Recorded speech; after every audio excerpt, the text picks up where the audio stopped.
What if I told you that one of history's most powerful rulers once surgically altered a teenage boy to look like his dead wife? That this emperor then married this boy in a lavish ceremony and paraded him around as Empress of Rome? You might think this sounds like some twisted fantasy, but this actually happened in ancient Rome under Emperor Nero. And the story you're about to hear will change how you think about power, obsession, and the darkest depths of human cruelty. Before we dive into this forgotten nightmare, hit that like button if you're ready to explore history's most disturbing secrets, and subscribe because we're going to uncover stories that textbooks won't tell you. Drop a comment letting me know where you're watching from. It's incredible that we can connect across the globe to explore these ancient horrors together. The name Sporus probably means nothing to you right now, but by the end of this video, you'll never forget his story. What happened to this young man represents one of the most calculated acts of psychological torture in recorded history. And it all started with an emperor who confused love with ownership. Nero wasn't born a monster. When he became emperor at just 16 years old, Romans actually celebrated. Here was a young, charismatic leader who seemed to genuinely care about the people. He reduced taxes that had been crushing ordinary families. He funded massive public games and theatrical performances that kept the masses entertained. He even performed himself, singing and acting in ways that previous emperors would have considered beneath their dignity. But absolute power does something to the human mind. When you can have anyone killed with a word, when nobody can ever tell you no, when an entire empire of 60 million people exists to serve your whims, something fundamental breaks inside you. And for Nero, that breaking point came in the form of a woman named Poppaea Sabina. Poppaea wasn't just another pretty face in the imperial court. She was devastatingly beautiful, yes, but she was also incredibly intelligent and politically savvy. When Nero first saw her, he was already married to Octavia, the daughter of the previous emperor. It was a cold, loveless political arrangement that had never satisfied Nero's need for genuine connection. Poppaea represented everything Octavia wasn't. Where his wife was quiet and reserved, Poppaea commanded attention wherever she went. Where Octavia tried to fade into the background, Poppaea reveled in being the center of everyone's gaze. She had this magnetic quality that drew people to her, and Nero found himself completely captivated. What started as a typical Roman affair quickly became something much more dangerous. Nero didn't just want Poppaea, he needed her. Ancient historians describe his behavior during this period as increasingly obsessive. He would station guards around her constantly, supposedly for protection, but really to monitor every person she spoke with. If another man looked at her too long during public functions, Nero would fly into murderous rages. The emperor began showering Poppaea with gifts that bankrupted the imperial treasury. Jewels from India that cost more than entire cities. Silks from China that required months of dangerous travel to obtain. Perfumes from Arabia mixed specifically for her skin. But beyond the material gifts, Nero did something even more telling. He began reshaping reality itself to accommodate his obsession. First, he divorced Octavia, a shocking move that alienated many of his supporters. Then he announced his intention to marry Poppaea in a full imperial ceremony. The wedding was a spectacle of unprecedented luxury, with Nero sparing absolutely no expense to demonstrate his devotion to the entire empire. But even marriage couldn't satisfy Nero's need to possess Poppaea completely. He began isolating her from her family and friends, surrounding her only with people who owed their positions entirely to his favor. He commissioned dozens of portraits and sculptures of her, not just for public display, but for his private chambers, so he could look upon her image even when they were apart. Ancient sources tell us that Nero would sometimes spend hours simply watching Poppaea as she went about her daily activities. This wasn't romantic devotion. This was the behavior of someone who had confused love with ownership, who saw another human being not as an independent person, but as a beautiful object that existed solely for his pleasure. Poppaea seemed to understand the dangerous game she was playing. She was smart enough to recognize that her beauty and Nero's obsession gave her unprecedented power in the empire, but she was also shrewd enough to realize that this power came with enormous risks. She began using her influence to advance her family's interests and build a network of supporters who might protect her. if Nero's affections ever wavered. But Poppaea had one fatal flaw that would ultimately destroy her. She wasn't afraid to stand up to Nero. Unlike everyone else in the imperial court, who had learned to anticipate the emperor's moods and avoid triggering his temper, Poppaea retained her independence of spirit. She would argue with him about policy decisions, criticize his artistic pursuits, and even mock his performances when she thought they were subpar. This independence, which had initially attracted Nero to her, would soon become the very thing that sealed her fate. The details of what happened on that fateful day in 65 AD have been debated by historians for nearly 2,000 years, but the outcome was always the same. During what started as a typical domestic argument, the most powerful man in the world lost control in a way that would haunt him forever. According to the historian Tacitus, the argument began when Nero came home late from the chariot races. Poppaea was pregnant at the time, carrying what would have been their second child, and the stress of her condition made her less willing to tolerate Nero's increasingly erratic behavior. She dared to criticize his priorities, suggesting he cared more about his public image and entertainment than his responsibilities as a husband and father. For most couples, this would have been a normal marital dispute. But when one person in that couple commands 30 legions and believes himself to be a god, normal arguments can become deadly very quickly. What happened next has been the subject of scholarly debate for centuries, but the consensus among ancient historians is that Nero, in a fit of uncontrolled rage, either kicked or struck his pregnant wife with such brutal force that she suffered fatal internal injuries. Some sources suggest it was a single blow to her abdomen. Others describe a sustained attack that left her bleeding and unconscious on the marble floor of their palace. Imagine the moment when Nero realized what he had done. This man, who could have anyone in the empire executed with a word, who was worshipped as a living god in the eastern provinces, had just destroyed the one thing he actually cared about. The woman he had obsessed over, the person he claimed to love more than life itself, was dying because of his own uncontrolled violence. Ancient sources describe the scene that followed as one of the most pathetic in imperial history. Nero reportedly threw himself on Poppaea's body, alternating between begging her forgiveness and commanding her to live, as if his imperial authority extended even over death itself. He summoned the best physicians in Rome, offering them enormous fortunes to save her life, threatening them with torture if they failed. But it was too late. Poppaea died within hours, taking with her the unborn child who might have been Nero's heir. In that moment, something fundamental broke inside the emperor's mind. The grief that followed wasn't just emotional devastation, it was a complete break with reality. Nero's mourning became legendary throughout the empire. He refused to have Poppaea's body burned according to Roman custom, instead having it embalmed and placed in a tomb more elaborate than those of previous emperors. He declared her divine, established a religious cult in her honor, and spent days talking to her corpse as if she could still hear him. The imperial court now had to navigate an even more treacherous landscape than before. Courtiers were expected to participate in the fiction that Poppaea was somehow still alive, referring to her in present tense and leaving her favorite seat empty at banquets. Anyone who suggested the emperor should move on from his grief was immediately exiled or executed. It was during this period of madness that a young man named Sporus first entered Nero's line of sight, though he had no idea he was walking into a living nightmare. Sporus was probably around 14 or 15 years old, born into slavery in the imperial household and freed as a child. He had been raised within the palace walls, receiving the kind of education that prepared him for administrative duties. This was actually a position of relative privilege. Freedmen in imperial service often enjoyed better living conditions than freeborn citizens of lower classes. But this privilege came with a terrible price: complete dependence on imperial favor. Freedmen owed everything to their former master's generosity, creating a situation of absolute vulnerability.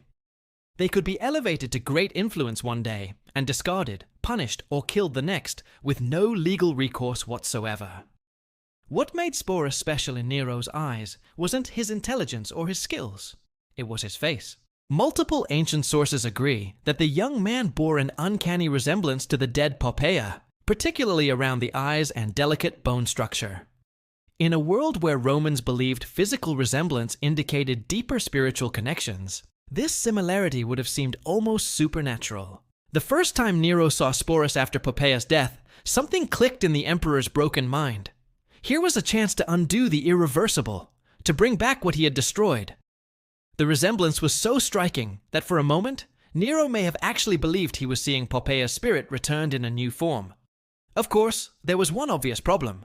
Sporus was male. But for a man who had convinced himself he was a god, who had spent months talking to a corpse and demanding his entire court pretend a dead woman was still alive, changing someone's gender seemed like a minor obstacle.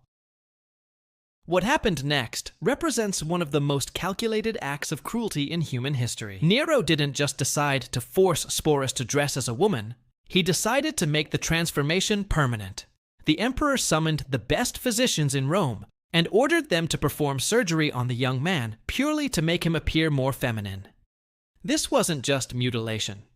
It was the systematic destruction of Sporus's identity as a human being. The procedure was incredibly dangerous, painful, and irreversible. In an age before modern anesthesia or sterile surgical techniques, operations like this often resulted in death from infection or blood loss. But even if Sporus survived, he would be forever changed physically, emotionally, and socially. He would never father children, never experience normal relationships, never even be considered fully male by Roman society. The surgery took place in specially prepared quarters within the imperial palace. Ancient surgical procedures were primitive at best, relying on basic metal instruments and crude herbal anesthetics that barely dulled the pain. The process would have been excruciating, lasting several hours with significant risk of death at every moment. Sporus would have been held down by guards while physicians approached with their instruments, knowing that his screams would fall on deaf ears. There was no one to appeal to, no higher authority to intervene. The emperor had spoken, and in Rome, the emperor's word was absolute law. Once Sporus recovered from the surgery, a process that took weeks or months, Nero announced something that shocked even the jaded aristocrats of Rome. He was going to marry the young man in a full imperial wedding ceremony. The preparations took months and consumed enormous resources from the imperial treasury. Sporus was given a new name, Sabina, after the dead empress, and moved to special quarters where he could be prepared for his new role. Imperial seamstresses created an entire wardrobe, designing gowns that would flatter his modified physique and hide any remaining masculine characteristics. Master jewelers crafted ornaments specifically for him, many incorporating gems that had once belonged to Poppaea herself. These weren't just accessories. They were tangible links to the dead woman, physical reminders of the person Sporus was being forced to replace. Makeup artists taught him cosmetic techniques to feminize his features. They showed him how to use kohl to make his eyes appear larger, how to apply rouge for rosy cheeks, how to use powders to soften facial angles. These lessons weren't just about appearance. They were exercises in the systematic erasure of his original identity. Hairdressers instructed him in the elaborate styling techniques fashionable among aristocratic Roman women. His hair was cut, curled, and arranged in complex patterns, often incorporating expensive ornaments. The process could take hours daily, requiring multiple servants and heated metal tools. But perhaps most psychologically damaging were the lessons in feminine behavior and deportment. Sporus was assigned tutors who taught him how to walk, sit, and gesture in appropriately ladylike ways. He learned how to hold his hands, position his feet, arrange his clothing when seated, and move through space in ways that conveyed grace rather than masculine strength. Voice coaches worked with him to modify his speech patterns, teaching him to speak in higher tones and adopt the linguistic mannerisms associated with feminine discourse. This was perhaps the most challenging aspect, as vocal patterns are deeply ingrained and difficult to change consciously. Can you imagine the psychological torture of this transformation? Every day, Sporus was forced to look in mirrors that reflected back a stranger wearing his face. Every lesson in feminine behavior reminded him that his original identity was being systematically erased. Every piece of jewelry that had once adorned a dead woman was now a shackle binding him to a role he never chose. The wedding was scheduled for spring of 67 AD, timed to coincide with religious festivals that would add ceremonial weight to the occasion. Nero spared no expense, treating it as a legitimate imperial wedding worthy of the greatest emperor in Roman history. The ceremony took place in the largest palace hall, decorated with imported flowers and illuminated by thousands of oil lamps. Musicians played traditional wedding songs, while servants offered the finest wines and delicacies to hundreds of guests. To outside observers, who didn't know the full story, it might have looked like a normal imperial wedding. But those in the know understood they were witnessing something unprecedented and deeply disturbing. Here was the most powerful man in the world publicly marrying a surgically modified teenage boy dressed as his dead wife. The ceremony included all the traditional Roman rituals: exchanging vows, joining hands, sharing sacred bread, signing legal documents that made this union official in the eyes of the law. The guests played their parts with accomplished acting skills, offering congratulations and expensive gifts while maintaining expressions of appropriate joy. But the atmosphere must have been thick with barely concealed horror, fascination, and the nervous energy that comes from participating in something fundamentally wrong. Following the wedding, Nero treated Sporus exactly as he would a legitimate empress, and the young man's real nightmare was just beginning. Following the wedding, Nero treated Sporus exactly as he would have treated a legitimate empress. The young man received his own household staff, luxurious quarters within the palace complex, and a substantial income from the imperial treasury. He had his own litter for traveling through the city, the finest horses for riding, and a retinue of supporters who attended to his every need. But all of this apparent luxury came with a terrible price: the complete erasure of his original identity and the constant performance of a psychologically devastating role. Sporus was expected to accompany Nero to public functions, sit beside him at state dinners, and play the devoted wife in all their interactions. This wasn't just about maintaining appearances. Nero genuinely seemed to believe he had successfully resurrected Poppaea. He would call Sporus by his dead wife's name, reminisce about shared memories that had never happened, and expect responses that maintained this elaborate fiction. For Sporus, every single day became a high-stakes performance where the slightest mistake could mean death. He had to remember not just how to look and act like a woman, but how to respond as if he were Poppaea herself. When Nero mentioned events from his previous marriage, Sporus had to react as if he remembered them personally.